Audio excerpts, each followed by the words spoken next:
अस्सलाम वालेकुम व्यूअर्स। मैं हूं अच्छा मलिक और आप देख रहे हैं मेरा यूट्यूब चैनल HEC प्रोफेशनल्स। आज की वीडियो में हम डिस्कस करेंगे अपने निबोश IG1 के चैप्टर नंबर 3 का element number 3.2 which is about improving health and safety culture. आज हम डिस्कस करेंगे कि हम किसी भी ऑर्गेनाइजेशन के अंदर हेल्थ एंड सेफ्टी कल्चर को इम्प्रूव किस तरह से कर सकते हैं। प्रीवियस वीडियो में हमने डिस्कस किया था, हेल्थ एंड सेफ्टी कल्चर को डिस्कस किया था, भाई कल्चर होता क्या है। हमने इसको कल्चर को इस तरह डिफाइन किया, हमने बोला कि health and safety culture is the shared values, attitudes, behaviours and believes of the workers inside the organisation और द ऑर्गेनाइजेशन। कि ऑर्गेनाइजेशन के अंदर जो लोग काम करने वाले हैं या एज अ होल अगर पूरी ऑर्गेनाइजेशन को लें तो उनके अंदर जितने भी लोग हैं, उसकी मैनेजमेंट है, उसके वर्कर्स हैं, उसके रेगुलेटर्स हैं, जो भी लोग हैं उनकी क्या बिलीव्स हैं, क्या वैल्यूज़ हैं, क्या उनके जो है सोच है और क्या और चीज़ों को इंपॉर्टेंस देते हैं, वो हर एक चीज़ जो है उनको फैक्टर्स हमने डिस्कस किए थे। जो सारे फैक्टर्स मिल के हमारे पास उस ऑर्गेनाइजेशन का कल्चर बना रहे थे। अब अगर हमने ये बात की थी कि कल्चर दो तरह का हो सकता है, या तो ऑर्गेनाइजेशन का कल्चर पॉजिटिव होगा या नेगेटिव होगा। इन दोनों पॉसिबिलिटीज़ के अलावा तीसरी पॉसिबिलिटी तो कोई है नहीं। अगर तो किसी ऑर्गेनाइजेशन का कल्चर नेगेटिव है, अगर आपको वहाँ पे कोई नेगेटिव नज़र आ रही है, कहीं पे कोई कमी आपको नज़र आ रही है, तो उस कमी को फुलफ़िल करने के लिए आपको इम्प्रूवमेंट लेके आनी होगी। अब वो इम्प्रूवमेंट कैसे आएगी, उस चीज़ के लिए हम आज डिस्कस करेंगे improving health and safety culture कि आप किस तरह से एक ऑर्गेनाइजेशन के कल्चर के अंदर बेहतरी लेके आ सकते हैं। उसमें जो सबसे पहली चीज़ आ जाती है वो है जी मैनेजमेंट, कमिटमेंट एंड लीडरशिप। अब जब हम आगे डिस्कस करेंगे, जाके एक टॉपिक हम पढ़ेंगे, जब हम इन्वेस्टिगेशन पढ़ेंगे, तो जब भी हम किसी प्रॉब्लम को इन्वेस्टिगेट करते हैं तो हमारा मकसद होता है कि उस प्रॉब्लम की रूट काज को फाइंड आउट करना। अगर हम रूट काज को फाइंड आउट कर लेंगे प्रॉपर तरीके से तो हम उस प्रॉब्लम को इरेडिकेट कर सकते हैं, जड़ से हम उसको निकाल के फेंक सकते हैं। तो यहाँ पे भी सेम वही बात है कि सबसे पहले तो हम चाहते हैं कि हमारे पास जो है मैनेजमेंट कमिटमेंट हमारे पास आ जाए, मैनेजमेंट कमिटेड हो जाए, मैनेजमेंट और लीडरशिप जो है कमिट शो करे टुवर्ड्स हेल्थ एंड सेफ्टी, तो उस ऑर्गेनाइजेशन के कल्चर के अंदर बेहतरी लेके आई जा सकती है। अब मैनेजमेंट की कमिटमेंट किन लेवल्स के ऊपर और किन चीज़ों के अंदर ज़रूरी है कि वो एक्ट ऑफ रिस्पॉन्सिबिलिटी वो शो करें, किन चीज़ों के अंदर कि आप उनके उस ऑर्गेनाइजेशन के खातर ख्वाह कोई बेहतरी देखी जा सके उसके कल्चर के अंदर। सबसे पहले अगर हम पॉलिसी देखें तो हम बोलते हैं कि पॉलिसी को जब हम डिफाइन करते हैं हम बोलते हैं किसी भी ऑर्गेनाइजेशन की it's a statement of intent, मतलब उस ऑर्गेनाइजेशन की इंटेंशंस हैं, उस ऑर्गेनाइजेशन की बेस लाइन है। तो सबसे पहले जब ऑर्गेनाइजेशन अपनी पॉलिसी सेट करे तो उसकी पॉलिसी के अंदर हेल्थ एंड सेफ्टी पॉलिसी को एक खातर ख्वाह अहमियत दी जाए और उसको पॉलिसी के अंदर हेल्थ एंड सेफ्टी को मद्देनजर रखते हुए ऑर्गेनाइजेशन अपनी पॉलिसी डिज़ाइन करे और एक गोल सेट करे अपने कुछ अचीव करने के लिए, सेफ्टी कंसर्न्स के लिए वहाँ पे। तो सबसे पहले मैनेजमेंट कमिटमेंट होगी मैनेजमेंट की, तो वो पॉलिसी मेकिंग के अंदर इस चीज़ की अहमियत है, क्योंकि वो तो जो है आपकी टॉप मैनेजमेंट की अप्रोच है। सबसे पहले ये चीज़ आगी। देन जब पॉलिसी मेकिंग होगी तो उसके अंदर प्रायोरिटीज़ एंड टारगेट सेट किए जाए अपने आपके सेफ्टी के लिए कि हम हेल्थ एंड सेफ्टी को लेके क्या अचीव करना चाह रहे हैं। आया हमें जो इरेगुलरिटीज़ हमें नज़र आई हैं वहाँ पे, या जो कोताहियाँ कमियाँ हमें नज़र आई हैं ऑर्गेनाइजेशन में, तो उनको फुलफ़िल करने के लिए हम क्या अचीव करना चाहेंगे। नेक्स्ट एक चीज़ है कि हम जब कल्चर की हम बात करते हैं तो बेसिकली हम शेयर्ड का वर्ड वहाँ पे यूज़ करते हैं, शेयर्ड वैल्यूज़, शेयर्ड एटीट्यूड्स। अब शेयर्ड क्यों होते हैं, क्योंकि कभी भी कल्चर किसी एक सिंगल पर्सन से वहाँ पे कभी नहीं बनता। हम बोलें कि एक बंदा जो है किसी जगह में कोई कल्चर डेवलप कर रहा है, नहीं। अब कल्चर कब डेवलप होता है, जब एज अ होल जो है कंप्लीट अप्रोच होती है, सबकी मिली जुली अप्रोच कल्चर वहाँ पे डेवलप होता है। अब वर्कर्स जो होते हैं बेसिकली वो इंस्पायर और मोटिवेट होते हैं अपने टॉप मैनेजमेंट से। सेम एज द केस, मैं आपको सिंपल एग्जांपल दूं अगर अपनी डेली लाइफ से, तो अगर कोई छोटा बच्चा है तो आप अगर देखें घर में उसका कोई बड़ा भाई है, बड़े उसके बहन भाई हैं, उसका फादर है, तो उनको देख के वो इंस्पायर भी होता है और मोटिवेट भी होता है, उनको आइडियलाइज़ करता है। तो आइडियलाइज़ करने के लिए हम जिन लोगों को आइडियलाइज़ करते हैं तो उसके अंदर कुछ अच्छे एट्रीब्यूट्स होने चाहिए, तो हम उसे आइडियलाइज़ करें। अब ऑर्गेनाइजेशंस के अंदर जिस बंदे को workers mostly in the cases के अंदर जो है आइडियलाइज़ करते हैं वो होते हैं उनके टॉप मैनेजमेंट के अंदर मैनेजर्स हो सकते हैं, सीईओज हो सकते हैं।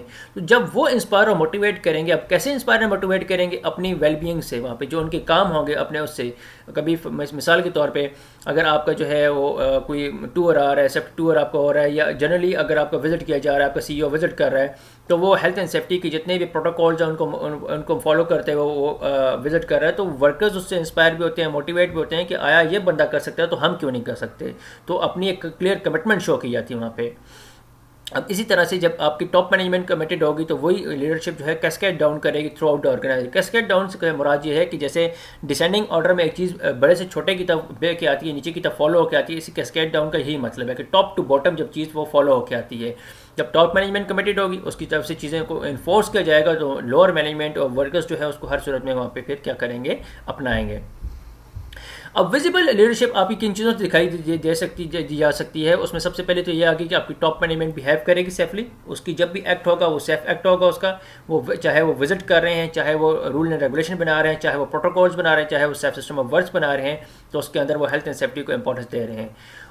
जब भी सेफ्टी मीटिंग्स हो रही हैं, टीबीटीज़ हो रही हैं या जनरल मीटिंग्स हो रही हैं, उनके अंदर इन्वॉल्वमेंट हो आपकी टॉप मैनेजमेंट की, जब वो खुद इन्वॉल्व होगी तो उसकी एक क्लियर की जो है वहाँ पे एक मोटिव आएगा उनका ऑर्गेनाइजेशन की तरफ से, मैनेजमेंट की तरफ से कि आया इट्स अ इम्पॉर्टेंट थिंग।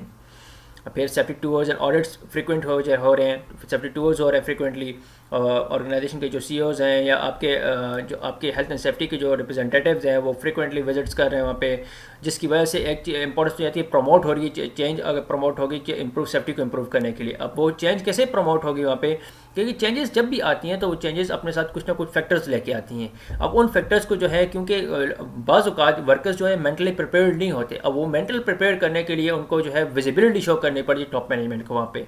अब उन चीज़ों के लिए कहीं पे आपको जो है प्यार से मोहब्बत से काम करना पड़ता है और कहीं पे आपको जो है डिसिप्लिनरी मेजर्स को इन्फोर्स करना पड़ता है, रूल ऑफ लॉ लेके आना पड़ता है, क्योंकि सारे बंदे एक जैसे नहीं होते, हर बंदा जो है आसानी से मानने वाला नहीं होता और रूल्स फॉलो करने वाला नहीं होता, तो लिहाजा उनके लिए फिर डिसिप्लिनरी मेजर्स लेके आए। अगर देखा जाए तो ये सारी की सारी जो चीज़ें हमने डिस्कस की हैं स्लाइड में, तो वो सारी वो चीज़ें हैं जो आपकी मैनेजमेंट की तरफ से की जाने वाली हैं, और अगर मैनेजमेंट ये सारे काम करेगी, ऑन टाइम इन चीज़ों को फॉलो करेगी और उसकी तरफ से ये चीज़ें अगर वहाँ पे फॉलो अप होंगी, तो आपकी जो है वो उसके अंदर इम्प्रूवमेंट कल्चर के अंदर लेके आया जा सकता है। अब जब आपकी मैनेजमेंट कमिटेड है, मैनेजमेंट ने रूल एंड रेगुलेशन बना दिए, स्टैंडर्ड्स बना दिए, फॉलो करवाया जा रहा है, वहाँ पे सब कुछ हो रहा है, बट अगर आपके पास वर्कर्स काम करने वाले जो हैं वो कॉम्पिटेंट नहीं हैं, तो आप कभी भी उन चीज़ों को जितना भी इन्फोर्स कर लें, जितने भी सुपरविजन कर लें, तो कहीं ना कहीं आपके पास एरर्स आएंगे और आपसे वहाँ पे हादसात भी होंगे और जो है मिसकंडक्ट्स भी आपके पास होते रहेंगे। तो बेसिकली जो आपका बेसिक फैक्टर ये है कि जब भी वर्कर्स को हायर किया जाए तो कॉम्पिटेंट वर्कर्स को हायर किया जाए। अब कॉम्पिटेंसी बेसिकली 4 चीज़ों का मजमू है। कॉम्पिटेंसी आपके पास पहली चीज़ में आ जाए ट्रेनिंग, स्किल, एक्सपीरियंस, नॉलेज। अगर इन चारों एट्रीब्यूट्स में से एक एट्रीब्यूट भी जो है वहाँ पे मिसिंग है, तो वो कभी भी बंदा स्किलफुल नहीं कहलाएगा। जैसे आजकल ग्रेजुएट्स इंजीनियर्स, अगर कोई भी ग्रेजुएट यहाँ से अगर यूनिवर्सिटी से आ रहा है, तो उस ग्रेजुएट के पास जो है एक्सपीरियंस नहीं है, ठीक है, नॉलेज बेतहाशा उसके पास होगा, ठीक है, ट्रेनिंग उसके पास नहीं होगी, स्किल उसके पास नहीं होगी, तो हम उसको कॉम्पिटेंट कैसे बोल सकते हैं? हम कहीं भी ऑर्गेनाइजेशन में हम जॉब के लिए जाते हैं तो सबसे पहले बोलते हैं कि एक्सपीरियंस है। एक्सपीरियंस के हम क्या लर्न करते हैं? जब भी हम एक्सपीरियंस करते हैं तो प्रैक्टिकली हमने चीज़ों को वहाँ पे यूटिलाइज़ करते हैं, अपने स्किल्स को, अपने नॉलेज को हम यूटिलाइज़ करते हैं। अगर जो हमारे पास फीकी स्किल्स है हमारे पास, उन स्किल्स को हम पॉलिश करते हैं। कैसे पॉलिश हो रही है? हम ट्रेनिंग हासिल कर रहे हैं, बेसिकली इंटर्नशिप्स हम करते हैं। इंटर्नशिप्स भी हमारी क्या है, वो ट्रेनिंग्स है वहाँ पे, तो एक्सपीरियंस हासिल होता है, तो एक बंदा पूरा स्किलफुल बनता है। हर ऑर्गेनाइजेशन चाहती है कि उसके पास स्किलफुल जो है वहाँ पे, उसके पास वर्कफोर्स, उसके पास काम करने वाले लोग स्किलफुल हों, मतलब वो कॉम्पिटेंट लोग हों वहाँ पे। तो कॉम्पिटेंसी एक बड़ा अहम चीज़ है। जो वर्कर्स जब भी हायर किए जाते हैं वो कॉम्पिटेंट वर्कर्स हायर किए जाते हैं। अब कॉम्पिटेंसी में इन एट्रीब्यूट्स के अलावा भी कुछ चीज़ें आ जाए, जैसे फिजिकल एबिलिटी की बात करते हैं, एटीट्यूड की बात करते हैं, बिहेवियर की बात करते हैं वर्कर्स की, तो ये चीज़ें बड़ी काउंट होती हैं वहाँ पे। फिजिकल एबिलिटी भी देखी जाती है वर्कर की, कि आप जो टास्क उसको असाइन करने जा रहे हैं, जो एक्टिविटी आप उसको असाइन करने जा रहे हैं, आया वो फिजिकली भी फिट है उस एक्टिविटी को करने के लिए कि नहीं है। तो ये सारी चीज़ें मिलजुल के एक बंदे वर्कर्स को कॉम्पिटेंट बनाती हैं, और ऑर्गेनाइजेशन जब स्टैंडर्ड के ऊपर, क्राइटेरिया के ऊपर और स्पेसिफिकली उसकी हायरिंग करेंगी वहाँ पे, तो वो कॉम्पिटेंट लोगों को ही हायर करेंगी। नेक्स्ट जो चीज़ इसमें इंपॉर्टेंट है जी, अगर आप कोई भी ऑर्गेनाइजेशन अपने कल्चर के अंदर इंप्रूवमेंट लेके आना चाह रही है, तो उसमें कम्युनिकेशन बहुत बड़ा रोल अदा करती है। अब मिसाल के तौर पर मैं आपको कैसे बताऊं कि आपकी टॉप मैनेजमेंट कमिटेड होगी। अब टॉप मैनेजमेंट जो है, अब वो मतलब आपका सीईओ है, वो अपने दफ्तर में अगर बैठा हुआ है और वो सोच रहा है यार हेल्थ एंड सेफ्टी तो बड़ी इंपॉर्टेंट चीज़ है, मुझे इसको अप्लाई करना है, मेरे ऑर्गेनाइजेशन कल्चर ठीक नहीं है, मैंने इसको ठीक करना है। अब टॉप मैनेजमेंट से लेकर सीईओ से लेकर जो नीचे वर्कर्स काम करने वाले हैं, वर्कर्स भी कॉम्पिटेंट हैं, वो भी अपने काम को समझते हैं, हर एक चीज़ के बाद ट्रेंड है, स्किलफुल है, सबको, बट दरमियान में उनकी कम्युनिकेशन गैप है। अब जो चीज़ सोच रहा है आपका जो है सीईओ सोच रहा है, आपका मैनेजर सोच रहा है, वो कम्युनिकेट कैसे करेगा आपके वर्कर्स तक, ताकि उसके अकॉर्डिंगली वर्कर्स काम करें। कम्युनिकेशन जो है इंतहाई अहम यहाँ पे रोल रखती है। आगे नेक्स्ट मैं आपको एक टॉपिक पढ़ाऊंगा जिसमें कंसल्टेशन में आपसे पढ़ाऊंगा कि कंसल्टेशन कैसे की जाती है। वो कंसल्टेशन का मैं आपको प्रोसीजर समझाऊंगा। बट जनरली अगर देखे जाए तो कभी आप कंसल्ट भी करते हैं किसी को, तो कंसल्ट करने के लिए भी तो आप कम्युनिकेट करते हैं बेसिकली। तो कम्युनिकेशन हम डिफरेंट जरियों से करते हैं, डिफरेंट मोड्स ऑफ कम्युनिकेशन हमारे पास, उनको डिस्कस करते हैं। सबसे पहली जो चीज़ हमारे पास मोड ऑफ कम्युनिकेशन है वो है वर्बल कम्युनिकेशन, दूसरा है रिटन, तीसरा है ग्राफिकल और चौथा है ब्रॉडकास्टिंग। एक एक को आगे डिस्कस करते हैं। अब चाहे कोई भी आपके पास कम्युनिकेशन हो, हर कम्युनिकेशन की कुछ जो है वहाँ पे बेनिफिट्स हैं और उसके कुछ ड्रॉबैक्स हैं।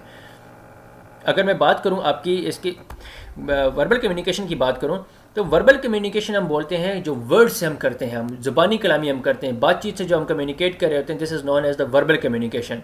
अब क्योंकि हमारे अल्फाज से वो अदा हो रहे हैं, उसका कोई हमारे पास रिकॉर्ड नहीं है कि अगर वो रिकॉर्डेड तो नहीं है ना। रिकॉर्डेड जो चीज़ें होती हैं वो हमारे पास जो होती है परमानेंट रिकॉर्ड होती हैं। जब कोई चीज़ रिकॉर्डेड नहीं होती तो हम कहते हैं कि ये हमारे पास जो है लीगलाइज भी नहीं है। जो ज़बानी कलामी चीज़ें कभी भी लीगलाइज नहीं होती। तो पहले डिस्कस करते हैं हम वर्बल कम्युनिकेशन के बेनिफिट्स।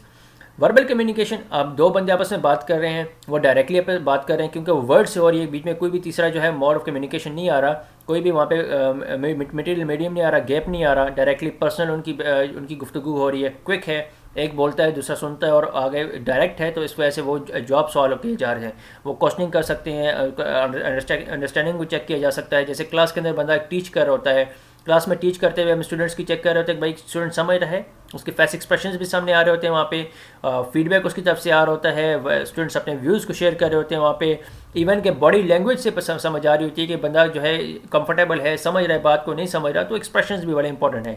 तो वर्बल कम्युनिकेशन के हमारे पास सारे बेनिफिट्स हैं कि इससे सारे हमारे पास उसके अच्छाइयाँ हैं। दूसरी हम लिमिटेशंस की बात करें तो इसमें क्या कमियाँ हैं वर्बल कम्युनिकेशन की। सबसे पहले तो अगर हम बात करें वर्बल कम्युनिकेशन, लैंग्वेज बैरियर। अगर आपके सामने जो ऑडियंस बैठी हुई है और जिस मोड ऑफ लैंग्वेज के अंदर आप बात कर रहे हैं, ऑडियंस वो मोड ऑफ लैंग्वेज समझती नहीं है। मिसाल के तौर पे मैं फ़ारसी में बात कर रहा हूँ और आपको फ़ारसी समझ ही नहीं आती, तो आप मेरा ये लेक्चर समझ पाएंगे? नहीं समझ पाएंगे कभी भी, कि अगर लैंग्वेज बैरियर हो सकता है। जार्गन्स, प्रोफेशनल वर्डिंग्स, अगर कोई इंजीनियर है, कोई डॉक्टर है, कोई साइंटिस्ट है, तो वो अपने जब फील्ड के वर्डिंग यूज़ करेगा, मुश्किल अल्फाज यूज़ करेगा, तो समझने वाले बंदे को भी समझ नहीं आएंगे। फिर स्ट्रॉन्ग एक्सेंट, जैसे अगर हम भी इंग्लिश बोलते हैं, पर हमारी इंग्लिश में और अगर हम यूके की नेशनल्स की इंग्लिश को अगर आप देखें तो उसमें बड़ा डिफरेंस है। क्या है वहाँ पे? डायलेक्ट, एक्सेंट उनका आ जाता है, लहजा अगर होगा, डिफरेंट होगा, तो आपको फिर भी समझ नहीं आएगी। बैकग्राउंड नॉइस, आप वर्कर्स को टीबीटी दे रहे हैं, टूल बॉक्स टॉक दे रहे हैं, वहाँ पे वर्कर्स से बात कर रहे हैं या कहीं पे भी कोई भी कम्युनिकेट कर रहे हैं, क्वेश्चन कर रहे हैं, और बैकग्राउंड में नॉइस बहुत ज़्यादा है, तो आपकी आवाज़ अगर प्रॉपर्ली उन्हें सुनाई नहीं देगी तो उसका ये एक लिमिटेशन आ गया। पुअर हेयरिंग, अगले बंदे को जो है वहाँ पे उसको सुनाई नहीं देता, वो बहरा है या उसको कम सुनाई देता है वहाँ पे।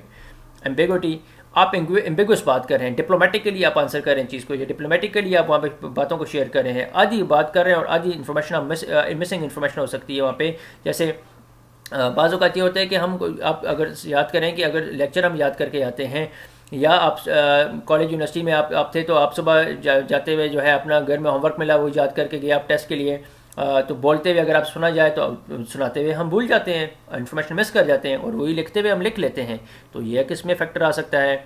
नो रिकॉर्ड, इसका कोई परमानेंट रिकॉर्ड नहीं है। ये मैं आपसे अगर ये तो रिकॉर्ड हो रहा है तो उस वजह से ये इसका रिकॉर्ड है, या अगर आपके लिए मैं लेक्चर जो बना रहा हूँ, अदरवाइज़ अगर मैं डायरेक्टली दो बंदे बात करते हैं तो उसका कोई रिकॉर्ड नहीं है।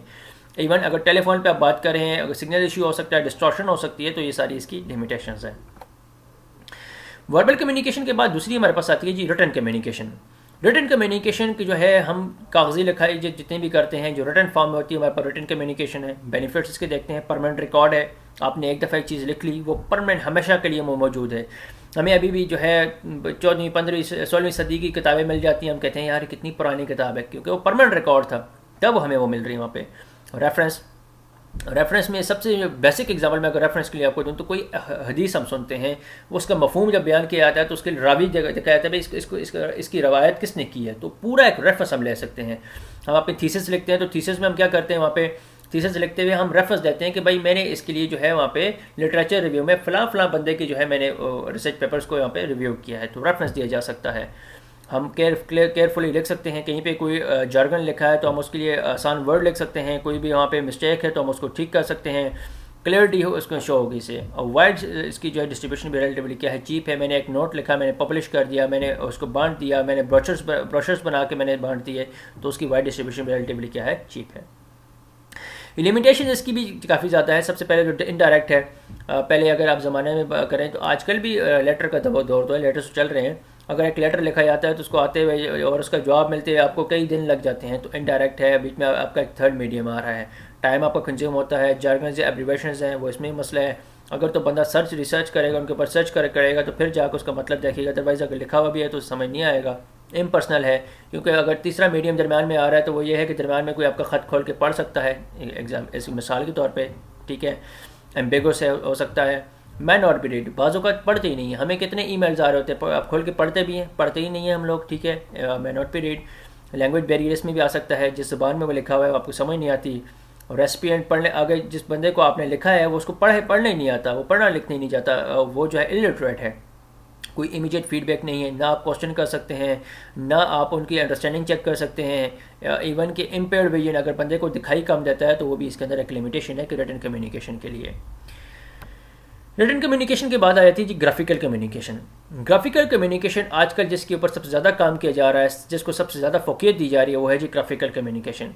क्योंकि ग्राफिकल कम्युनिकेशन के काफ़ी ज़्यादा फ़वायद हैं। सबसे पहले बेनिफिट्स की बात करूँ तो आपको बड़े बड़े साइन बोर्ड्स नज़र आते होंगे, आप घर से निकलते हैं रास्ते में हर जगह साइन बोर्ड नज़र आ रहे हैं, उस साइन बोर्ड के ऊपर एक कोने में जो है मैसेज होगा और बाकी पूरी एक खूबसूरत लड़की की उन्हें तस्वीर बनाई हुई है। अब क्या ग्राफिकल कम्युनिकेशन का बेसिक उसके पीछे जो आइडिया वो यही है कि उसको आई कैचिंग बनाया जाता है। ऑडियंस की नीड को देखते हुए, ऑडियंस की प्रायोरिटी को देखते हुए उसको डिज़ाइन किया जाता है कि ऑडियंस प्रायोरिटाइज किस चीज़ को करते हैं, क्योंकि उन्होंने उसको आई कैचिंग, अगर आई कैचिंग नहीं होगा तो उसमें भी फिर लिमिटेशन यही है कि बाज़ों का लोग पास से गुजर जाते हैं अगर वो आई कैचिंग आपकी जो है ग्राफिकल कम्युनिकेशन नहीं है। कुछ साइन बोर्ड लगा हुआ है, कुछ भी लगा हुआ है, और अगर वो क्या नाम है आई कैचिंग नहीं होगा, वो खूबसूरत नहीं होगा, इंटरेस्टिंग नहीं होगा, तो उसको लोग देखेंगे नहीं। फिर विजुअल कम्युनिकेशन है आपकी, क्विक टू इंटरप्रेट है। क्विक टू इंटरप्रेट क्यों है कि कोई भी साइन बोर्ड हम देखते हैं, मिसाल के तौर पे आप मोटरवे पे सफ़र कर रहे हैं तो आपको कहीं पे कोई साइन बोर्ड नज़र आता है तो हर ड्राइवर को पता है कि भाई इस साइन का क्या मतलब है, तो वो इंटरप्रेट उसको ईजिली कर सकता है। लैंग्वेज बैरियर्स में है कोई नहीं, क्योंकि लैंग्वेज तो इन्वॉल्व कोई भी नहीं है, लिखा तो कुछ है ही नहीं है, सिर्फ साइंस है, तो साइंस के लिए तो किसी लैंग्वेज की चाहिए नहीं, वहाँ पे जार्गन फ्री है, इवन के वहाँ पे लैंग्वेज है ही नहीं है तो फिर जार्गन्स भी कहाँ से आएंगे। और ये मैसेज जो है लार्ज नंबर ऑफ ऑडियंस या वाइड ऑडियंस को ये कन्वे कर सकते हैं। ये मैसेज कैसे कन्वे कर सकते हैं वाइड ऑडियंस को, क्योंकि इसमें कोई लैंग्वेज वगैरह और जार्गन्स वगैरह तो इन्वॉल्व नहीं है। जब ये चीज़ें इन्वॉल्व नहीं है तो फिर इसके बाद जो पिक्टोग्राम्स यूज़ की जाएंगी, जो साइन बोर्ड यूज़ किए जाएंगे, तो वो स्टैंडर्ड होंगे। जैसे ऐसा यूनिट्स आपने पढ़े होंगे फिजिक्स में, वो सिस्टम इंटरनेशनल है। इसी तरह के जो है हमारे पास यूरोपियन यूनियन का भी जो है ग्राफिक्स के लिए भी एक सिस्टम अवेलेबल है कि जब भी साइन बोर्ड्स लगेंगे तो उनके ऊपर कौन से स्टैंडर्ड उसके जो है साइंस होंगे। इंशाल्लाह ताला हम इसको भी आगे वीडियो में डिस्कस करेंगे नेक्स्ट वीडियोज़ में। लिमिटेशंस की बात की जाए तो सिर्फ और सिर्फ आप सिंपल मैसेजेस कन्वे कर सकते हैं, इससे एक्सपेंसिव है। अब अगर आप एक साइन बोर्ड की बात करें तो उसके ऊपर अच्छा खासा खर्च आता है आपका, बाज़ों का लोग पास से गुजर जाते हैं और देखते ही नहीं है। इवन के सम हाउ पिक्टोग्राम सिंबल ऐसे होते हैं जो अननोन होते हैं। जैसे मैंने आपको एग्जांपल दी ड्राइवर की, तो जरूरी नहीं है ड्राइवर को भी हर एक पिक्चर के बारे में, हर एक साइन बोर्ड के बारे में पता हो कि भाई ये किस चीज़ के बारे में, बाज़ों को नहीं मालूम होता तो वो अननोन हो सकते हैं।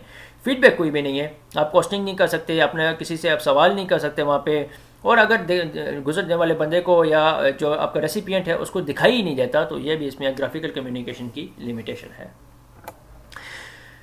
चौथी जो टाइप हमारे पास है वो है ब्रॉडकास्टिंग। ब्रॉड का मतलब है वसी, कास्टिंग मतलब है नशर करना। जो चीज़ भी हम वसी पैमाने पे है और सबके लिए जो नशर की जाती है उसको बोला जाता है ब्रॉडकास्टिंग। आपके रेडियोस, टेलीविजन, सोशल मीडिया, ये सारे ब्रॉडकास्टिंग का जरिया है। Notice boards, posters and videos, digital media, tool box talks basically it's significantly इसकी ये है कि आपकी वर्कर्स को जो है before commencement of the work, कोई भी काम शुरू होने से पहले उस काम के बारे में जो आप उनको गाइडलाइंस प्रोवाइड करते हैं, equipment use, tool use, working procedures, उस काम के अंदर स्पेसिफिक हैजर्ड्स और ईच एंड एवरी चीज़ जो आपको उनको डिटेल के साथ बताते हैं, वो उसकी टूल बॉक्स टॉक्स होती हैं। Memos and emails, worker handbook. किसी भी ऑर्गेनाइजेशन में काम करने के लिए जब आप जाएंगे तो हर वर्कर को उस वहाँ पे एक हैंडबुक दी जाती है जिसके अंदर वर्कर्स की वर्क के अकॉर्डिंग डिटेल होती हैं, ऑर्गेनाइजेशन डिटेल होती हैं, policies and each and everything. तो ये सारी जो चीज़ें होती हैं हमारे पास ब्रॉडकास्टिंग में होती है, क्योंकि ये नशर की जाती हैं और हर एक के यूज़ के लिए होती हैं, कुछ स्पेसिफिक लोगों के लिए नहीं होती। आज हमारा टॉपिक था जी बेसिकली हमने improving health and safety culture के बारे में पढ़ा कि हम हेल्थ एंड सेफ्टी कल्चर को इंप्रूव किस तरह कर सकते हैं। उसमें दो मेन चीज़ें हमने पढ़ी। पहली चीज़ हमने पढ़ी कि मैनेजमेंट कमिटमेंट, अगर मैनेजमेंट कमिटेड होगी और वो हेल्थ एंड सेफ्टी को इंप्रूव करना चाहेगी तो उसके लिए वो क्या करेगी, अपना इंटरेस्ट शो करेगी, वो हमने डिस्कस किया। फिर हमने कॉम्पिटेंट वर्कर्स को डिस्कस किया कि काम करने के लिए ज़रूरी नहीं है मैनेजमेंट की कमिटमेंट ही, उसके साथ साथ काम करने के लिए जो वर्कर वहाँ पे काम वो भी कॉम्पिटेंट होने चाहिए। अब इन दोनों के दरमियान जो कम्युनिकेशन गैप आ रहा था उसके लिए हमने कम्युनिकेशन को पढ़ा कि किस तरह से कम्युनिकेट किया जा सकता है, किन किन ज़रियों से कम्युनिकेट करके अपने हेल्थ एंड सेफ्टी कल्चर को बेहतर बनाया जा सकता है। इवन आप इन सारी एग्जांपल्स को देखें कम्युनिकेशन की तो ये सारी बड़ी इंपॉर्टेंट है। आपको वर्बली भी कम्युनिकेट किया जाएगा, आपको रिटन फॉर्म के अंदर वर्कर हैंडबुक्स और ये चीज़ें पर प्रोवाइड की जाएंगी, इवन आपको ग्राफिकल कम्युनिकेशन साइन बोर्ड्स आपको अवेलेबल होंगे वर्क फील्ड के अंदर, और कई चीज़ें आपके साथ जो है ब्रॉडकास्टिंग हो रही होंगी, कई चीज़ें ब्रॉडली कास्ट हो रही होंगी। तो ये सारी चीज़ें कम्युनिकेशन को मिला के चारों तरीके से हम अपनी ऑर्गेनाइजेशन की हेल्थ एंड सेफ्टी कल्चर को बेहतर बनाने के लिए कोशिश कर सकते हैं। आज के लिए इतनी ही था जी। इंशाल्लाह नेक्स्ट वीडियो में नेक्स्ट टॉपिक के साथ हाज़िर होंगे। के लिए अल्लाह हाफ़िज़।